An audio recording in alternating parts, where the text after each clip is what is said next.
呢塊咁金黃鬆脆嘅吉列豬扒唔係用油炸㗎。我通少今日同大家分享我首創嘅獨家食譜黃金吉列豬扒。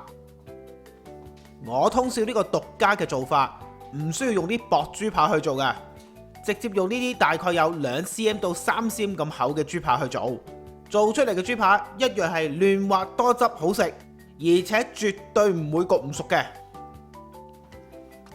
跟住我哋要拍鬆塊豬扒，今次我就唔用刀背去拍佢啦，因為想保持翻一定嘅厚度，所以我改用鬆肉針去做嘅。你冇嘅話，你可以用刀或者叉去做都得嘅。攞把刀出嚟，喺佢白色脂肪層呢一部分界開幾刀，切斷佢啲筋膜，咁樣焗嘅時候呢，佢就唔會捲曲噶啦。整吉列豬扒嘅話呢，調味料唔需要太過複雜嘅，用我指定份量嘅調味料加咗落去，同啲豬扒撈勻佢，醃佢大概15分鐘呢就用得噶啦。跟住落嚟，我同大家分享呢個秘技，應該我出呢條片嘅時候喺網路上面冇人咁樣做過嘅。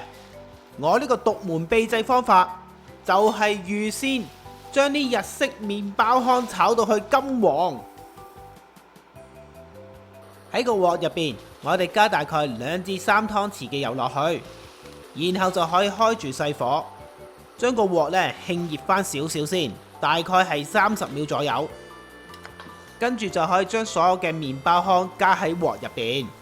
一開始嘅時候就要快快手，將啲油同埋麵包糠兩者好好混合好，令到每一粒嘅麵包糠都有啲油包住。之後呢，就要講求你嘅耐性啦。我哋繼續用細火，慢慢咁樣將所有嘅麵包糠炒到去變到金黃色。記得炒嘅時候唔好中間停太耐啊，否則底下嗰層呢就會上晒色，而面嗰層就唔夠色噶啦噃，咁樣就變鴛鴦色，就唔靚仔噶啦。炒到幾時先停手呢？就隨你自己喜好啦。你炒到好似一畫面咁樣，覺得夠金黃咯，咁你就可以停手噶啦。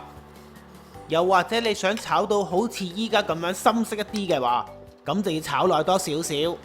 要用幾多時間去炒真係講唔埋嘅，所以一定要用自己隻眼去判斷。炒好嘅麵包糠先攤凍佢一陣再用，你哋甚至可以炒多啲麵包糠出嚟。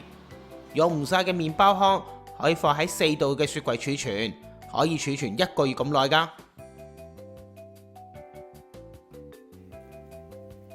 跟住嘅做法呢，同傳統吉列豬扒一樣。首先我哋要將啲醃好嘅豬扒兩面咁樣撲上麵粉，令到成塊豬扒俾薄薄嘅麵粉包住。下一步嘅做法應該係逐塊豬扒放入去打發好嘅蛋漿入邊，令到啲蛋液包住成塊豬扒嘅。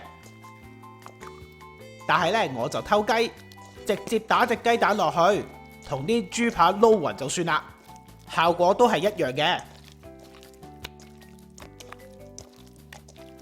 最後就將啲豬扒逐塊咁樣放入去頭先炒好咗嘅麵包糠入邊，等成塊嘅豬扒都黐滿麵包糠，用手輕輕壓實，確保成塊嘅豬扒都有麵包糠包住。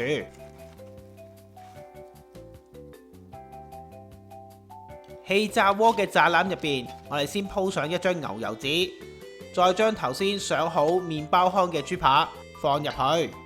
記得千祈唔好多手噴啲油上去啊！佢係完全唔需要用油去氣炸噶。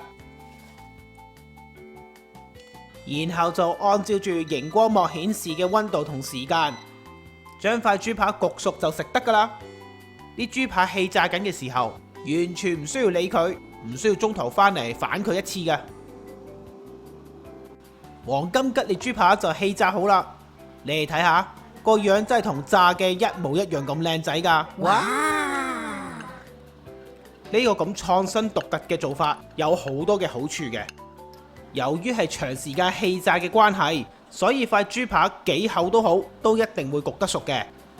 而且用一個低嘅溫度去氣炸，氣炸好嘅豬扒會肉嫩多汁，而長時間去氣炸可以令到麵包糠上面嘅水分蒸發得更多，食起上嚟咧就更加酥脆啦。最正嘅就係你氣炸豬扒嘅時候，全程都唔需要理佢，放好塊豬扒入氣炸鍋入邊，然之後去講下電話啊，上下網，翻嚟就食得噶啦。能夠諗到一個咁 amazing 嘅方法去煮啲吉列豬扒，即使我咁謙虛都忍唔住要讚我自己啊！覺得呢個食譜做得唔錯嘅話，希望你可以俾個 like 我，或者留言話我聽你對呢個食譜嘅意見。最好咧，當然 share 埋俾你身邊嘅朋友啦。要重溫翻呢個食譜嘅份量，又或者睇下啲材料係咩牌子，就記得去資訊欄嗰度睇睇個文字食譜啦。我嘅文字食譜唔單止有中英對照，而且份量仲可以隨意更改噶。多謝大家收睇，我哋下次再見。